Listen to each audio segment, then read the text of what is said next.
বিশ্ববিদ্যালয়। নামটি শুনলেই বিশেষায়িত জ্ঞানের যেই রূপচিত্র আমাদের চোখের সামনে ভেসে ওঠে বা যেই প্রত্যাশা আমাদের সামনে জাগ্রত হয়, সত্যিকার অর্থেই প্রায়োগিক ক্ষেত্রে জীবনে কতখানি তা প্রভাব ফেলে কিংবা গত অর্ধশত বছরে কতখানি প্রভাব ফেলেছে, এটা নিয়ে নানান ধরনের মন্তব্য, নানান ধরনের আলোচনা সমালোচনা রয়েছে। তবে সবকিছু ছাপিয়ে যে বিষয়টি প্রচণ্ড আশা জায়গা নিয়ে, তা হচ্ছে আমাদের বর্তমান যারা আগামী নেতৃত্ব দিবে তারা অনেক বেশি গবেষণা লব্ধ জ্ঞানের প্রতি আগ্রহী, কারণ তারা চায় তাদের লব্ধ জ্ঞান সমাজ, সভ্যতা এবং জাতির বিকাশে এক অন্যরকম সংযোজন হিসেবে থাকবে। শুধু তাই নয়, আমাদের জীবনযাত্রার ধারা বদলে দেয়া কিংবা আমাদের অর্থনীতির যেই চাকা তাকে নতুন গতি দেওয়ার ক্ষেত্রেও তাদের গবেষণা চমৎকারভাবে প্রভাব ফেলবে। আর তাই তো আজ আমরা দুজন চমৎকার অতিথিকে আমাদের সাথে এই মুহূর্তে অনলাইনে যুক্ত করতে চাই। আমাদের সাথে এই মুহূর্তে যুক্ত হচ্ছেন নুসরাত জাহান নিসা, যিনি প্রচার এবং প্রকাশনা সম্পাদক, বরিশাল বিশ্ববিদ্যালয় গবেষণা সংসদ। একই সাথে যুক্ত হচ্ছেন আমাদের সাথে মোহাম্মদ আজম খান, যিনি প্রতিষ্ঠাতা ও সভাপতি, বরিশাল বিশ্ববিদ্যালয় গবেষণা সংসদ। প্রথমে নুসরাতের কাছে যেতে চাই। শুভ সকাল। সকাল। তো আপনাদের এই রিসার্চ সেন্টারটা নিয়ে যদি একটু আমাদেরকে একটু বলেন, যেটা কবে থেকে শুরু হলো, আসলে কি কি ধরনের কার্যক্রম এখানে হয়, সোফার কি কি ধরনের রিসার্চ আসলে আপনারা করেছেন, সেটা যদি আপনি আমাদেরকে একটু বলতেন। প্রথমে শুরুতেই শুভেচ্ছা জানাচ্ছি আপনাদেরকে এবং ধন্যবাদ জানাচ্ছি বাংলাদেশের একটি স্বনামধন্য নিউজ চ্যানেল থেকে আমাদের বরিশাল বিশ্ববিদ্যালয়কে প্রেজেন্ট করা হচ্ছে, তার জন্য শুরুতেই ধন্যবাদ জানিয়ে নিচ্ছি। এবং আমাদের বরিশাল বিশ্ববিদ্যালয় রিসার্চ সোসাইটির যাত্রা শুরু হয়েছিল 2019 সাল থেকে।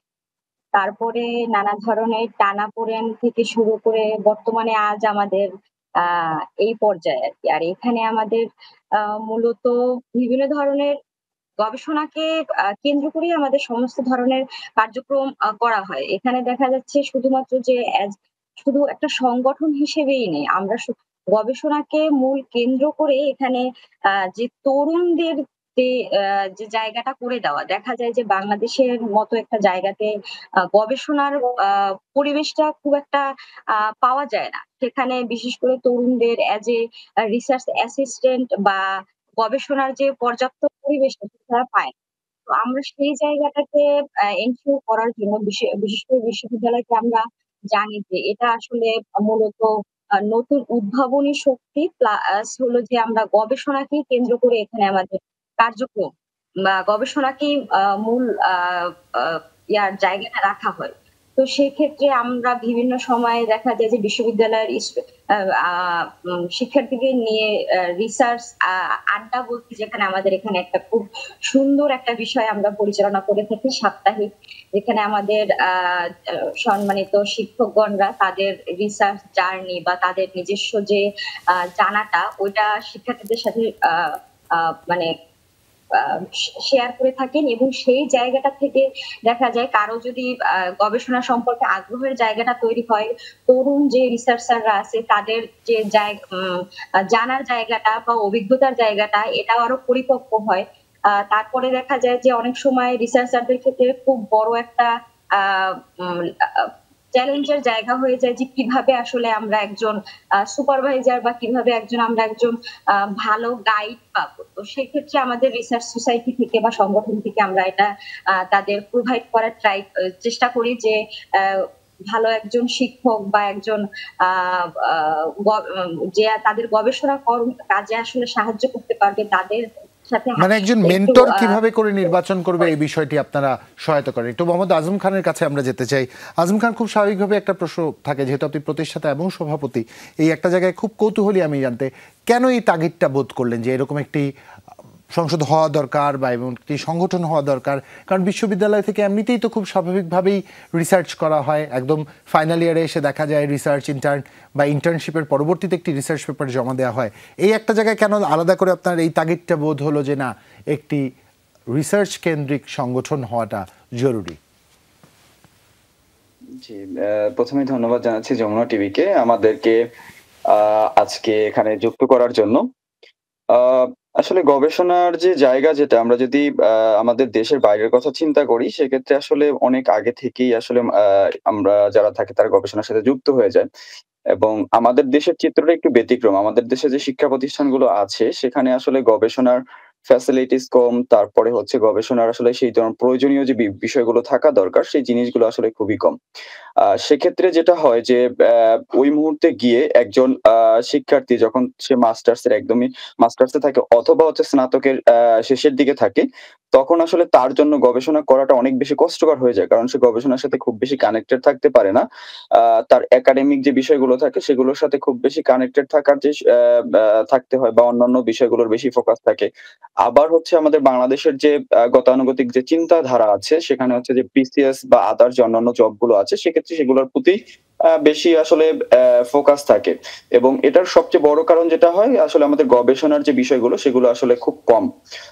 কিন্তু আমাদের উন্নত বিশ্বের কথা যদি আমরা চিন্তা করি তারা আসলে আজকে যে এই পর্যায়ে এসেছে সেখানে তাদের যে রেভিনিউ গুলো আর্ন করছে তারা সবকিছুই আসলে তাদের কিন্তু এই গবেষণার উপর নির্ভর করে। নিশ্চয়ই আজম খান খুব গুরুত্বপূর্ণ একটি কথা বলেছেন যে উন্নত বিশ্বের প্রত্যেকটি রাষ্ট্রই গবেষণার উপর ভিত্তি করে দাঁড়িয়ে আছে। এই প্রসঙ্গগুলো আপনার কাছে একটু বিস্তারিত শুনতে চাই। আমরা কথা বলছিলাম, জানতে চাচ্ছিলাম আসলে এই সংসদ আসলে কি ধরনের কার্যকারিতা তার আছে, কি কি রকম কার্যক্রম করে।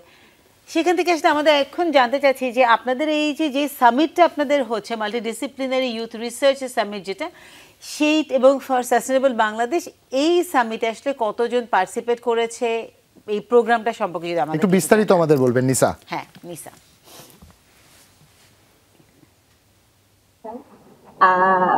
আমাদের আগামী গত 18ই অক্টোবর আর কি ন্যাশনাল ইউথ রিসার্চ সামিট, তা আমি একটু মেনশন করবো যেটা first national youth research summit.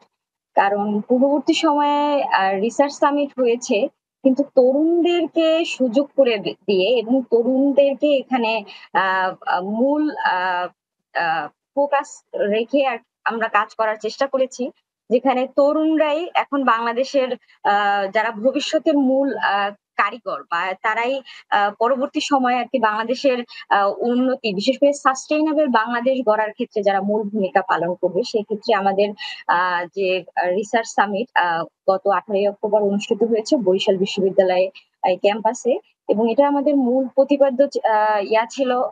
প্রতিপাদ্য বিষয় ছিল multidisciplinary youth research summit towards sustainable Bangladesh. এবং আমাদের এই সামিটে বাংলাদেশের বিভিন্ন সরকারি বেসরকারি বিশ্ববিদ্যালয় প্লাস তরুণ গবেষক থেকে শুরু করে বেশ সুন্দর এবং বলবো চমৎকার একটা গবেষণার আবহাওয়া আমরা তৈরি করতে পেরেছি। এবং এখানে 65টিরও বেশি বিশ্ববিদ্যালয় থেকে তরুণ গবেষক এবং শিক্ষার্থীরা অংশগ্রহণ করেছেন। এবং এখানে আমাদের তিনটা সেগমেন্ট ছিল তাদের অংশগ্রহণের। একটা ছিল ওরাল প্রেজেন্টেশন, একটা ছিল পোস্টার প্রেজেন্টেশন, আর একটা ছিল রিসার্চ স্টোরি টেলিং। এবং এখানে রিসার্চ স্টোরি টেলিং আমাদের একটা নতুন সংযোজন ছিল। রিসার্চ বিষয়টিকে, যেটাকে সাধারণত আমরা ধরে নেই খুব একটা বোরিং বিষয়, সেটাকে আরেকটু আমরা উপভোগ্য করার জন্য ইন্টারেক্টিভ করার চেষ্টা করেছেন আপনারা। একটু আজম ভাইয়ের কাছে যেতে চাই। আজম খান, এই একটা জায়গায় একটা প্রশ্ন থাকেই যে নিসা যেমনটা করে বললেন, ইন্টারেস্টিং করে তুলবার জন্য আপনারা একটা প্রয়াস চালিয়েছেন। সেক্ষেত্রে যেই সকল সদস্য আপনাদের এই সংসদের সদস্য, তাদের কাছ থেকে একটু জানবার সুযোগ হয়েছে কিনা, তারা কেন এই সংগঠনটি বা তারা কেন এই সংসদের সাথে যুক্ত হলেন, বা তাদের প্রত্যাশা কি এখান থেকে? সবারই আসলে প্রত্যাশা এখান থেকে যে তারা নিজেদেরকে আগামীতে গবেষক হিসেবে প্রতিষ্ঠা করবে এবং তারা বাংলাদেশকে গবেষণা দিয়েই আসলে তারা রিপ্রেজেন্ট করতে চায় এবং ইনোভেটিভ তাদের ক্রিয়েটিভ চিন্তা ভাবনা দিয়েই আসলে তারা হচ্ছে যে বাংলাদেশকে রিপ্রেজেন্ট করতে চায়। সো সেই চিন্তা, তাদের সেই ইনোভেটিভ চিন্তা ভাবনা, তাদের সেই গবেষক মনস্ক হওয়া বা নতুন কিছু জ্ঞান তৈরি করা, সমাজে নতুন কিছু তৈরি করার যে প্রয়াস, সেখান থেকেই আসলে আমাদের সাথে যুক্ত হওয়া। এবং তারা চায় যে আগামীতে বাংলাদেশকে তারা হচ্ছে যে রিপ্রেজেন্ট করতে চায় যে এই মানে গবেষণার মানে কি বলে গবেষক হিসেবে আর কি, যে বাংলাদেশে তারা হচ্ছে এমন কিছু করতে চায় যে বিশ্বের বুকে তারা হচ্ছে যে নিজেদের নামটাকে লিখে রাখতে চায় আর কি, যেটা আমাদের বাংলাদেশে আসলে খুবই কম। এই জিনিসটা আমরা দেখতে পাচ্ছি। আমাদের দেশে অনেক গবেষক আছেন কিন্তু বাংলাদেশে কিন্তু আসলে আমাদের দেশে আসলে তুলনামূলক সেই পরিবেশটা কম। আমাদের দেশে গবেষণা করতে হলে দেশের বাইরে গিয়ে কাজ করতে হয়। সেই প্রশ্নটা হলো, জি, জি। গবেষণার জন্য কিন্তু বিশ্বের দরবার একদম উন্মুক্ত।